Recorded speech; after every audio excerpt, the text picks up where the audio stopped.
Bonjour, peuple de Dieu. Bonjour, frères et sœurs en Christ. C'est la sœur Rebecca. Aujourd'hui, nous allons parler sur l'identité en Christ.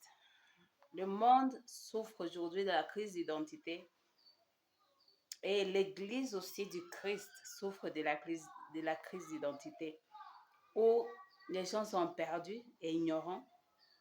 Ils ne savent pas quoi faire et sont en train de faire toutes choses.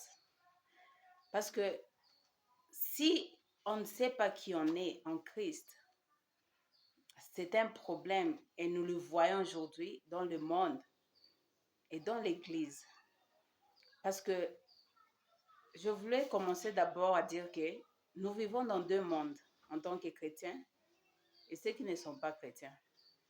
Il y a le monde physique que nous voyons, ou on peut encore appeler le monde naturel ou le monde ordinaire. Et souvent, on pense qu'on vit seulement dans ce monde physique, alors que nous oublions qu'il y a aussi le monde spirituel. C'est le monde surnaturel et le monde extraordinaire. C'est dans ce monde, c'est ce monde-là spirituel qui contrôle le monde physique. Et on doit savoir ça parce que tout a commencé dans le spirituel et dans le surnaturel.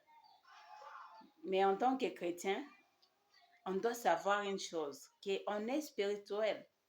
Nous sommes des esprits. Et tout ce que nous voyons aujourd'hui, ça commence dans le monde spirituel.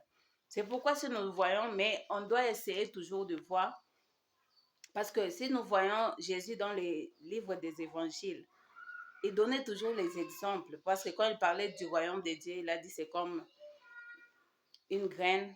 Il donnait toujours des exemples, même dans Jean chapitre 16, il a parlé aussi de la douleur de la femme qui en va enfanter, parce que Jésus a compris que les gens, souvent, ils regardent le physique et oublient le spirituel.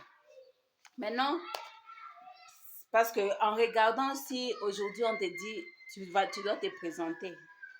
On m'a dit, Rebecca, présente-toi. Je vais dire, je m'appelle Rebecca Mkandikwa, j'ai 35 ans, je vis au Kenya, je suis congolaise.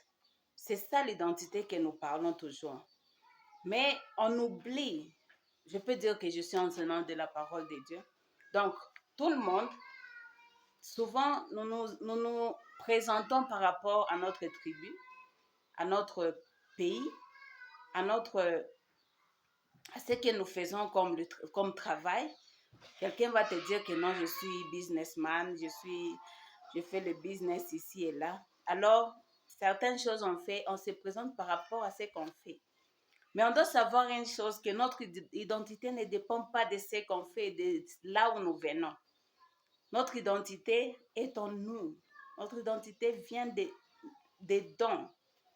C'est pas de l'extérieur, c'est pas de là où nous venons, de l'environnement ou de là où nous sommes nés. Parce que beaucoup de gens, ils s'identifient par rapport à leur famille, ils s'identifient par rapport à la place où ils sont nés. Et c'est là où nous sommes en train de souffrir. Nous devons savoir qui nous sommes. Parce que savoir ton identité, tu dois savoir d'où viens-tu. Et même si tu es né dans un grand hôpital, même si tu es né dans un petit hôpital, même dans la forêt, à l'extérieur, dans la maison, dans un village, là, dans un coin, dans un village, cela ne t'identifie pas. Ça ne peut pas définir pas ce que tu es.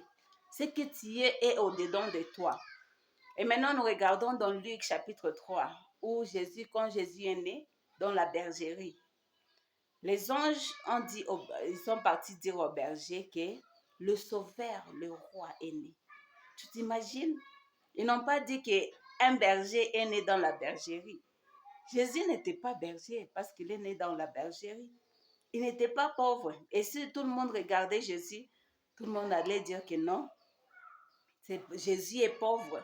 Parce que comment est-ce qu'il peut naître? Il est né dans la bergerie. C'est comme ça qu'on s'identifie quelquefois comme des chrétiens. Nous voyons le physique. Mais Jésus est né Christ.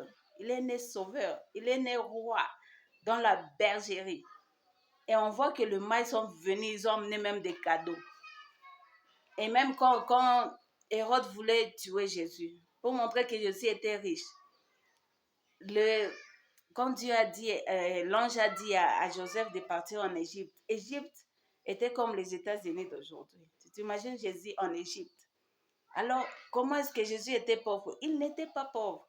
Donc, Jésus, il était roi en lui. Il était sauveur, il était Christ, même s'il est né dans la bergère. C'est pourquoi je vais te dire une chose. Ton identité ne dépend pas de ta famille. Ton identité ne dépend pas de là où tu es né. Ton identité ne dépend pas de ce que tu fais. Ton identité ne dépend pas aussi de ce que les gens pensent de toi. Ton identité est au-dedans de toi. On continue, ça c'est la première partie. Que Dieu te bénisse. On continue bientôt. Bye.